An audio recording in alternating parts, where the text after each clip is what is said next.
Come and climb Gran Paradiso with us here in the Italian Alps. So we begin at the starting point in Pont in Aosta Valley. There are two routes up here, but we chose to stay at the Refugio Vittorio Emanuele. It takes about 2 hours to get to the hut, but it's a fantastic place to stay. Right, everybody, we've arrived at the refuge here on Gran Paradiso, ready for a nice meal and a good night's sleep as well before we hit that summit push at 3 to 4 a.m. tomorrow morning.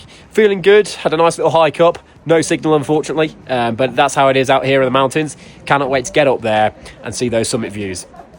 We then enjoyed a meal before going to sleep for the night. The food was actually really good here at the refuge, but we woke up nice and early at 3 a.m, ready for our summit push, and began shortly after 4 o'clock. As you can see, all the lights going up in the background as we began our hike up onto the glacier before getting roped up ahead of this absolutely amazing alpine globe. Just take a little look at those views and that scenery in the background. Now, Gran Paradiso offers fantastic beginner experience for people if they're looking at getting into mountaineering, especially in the Alps. But we began slowly pushing back up after a short break, all the way up. As you can see, there are some fantastic views behind Joe here. Just look at that landscape. And as we turn around, we are beginning to near the summit ridge after a few hours of trudging on. Then finally, the only thing that was standing between us and the summit was this dodgy little snow bridge over a crevasse. Nice and simple and easy enough to get over.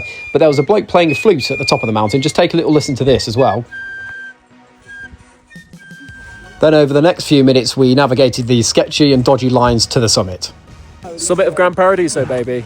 Let's go. What a view that is. Just look at the cloud inversion and the landscape in the background here from the summit of Gran Paradiso. What an awesome experience to share with the boys. Very, very, very thankful to Joe, Danny and Harry for joining me on this journey. And then we began our descent down the mountain, again with some fantastic background there as our backdrop until we reached the refuge a few hours later. As you can see, I was a little bit sweaty. And then we continued the last couple of hours down to the van. And there you go. And that is how you climb Gran Paradiso.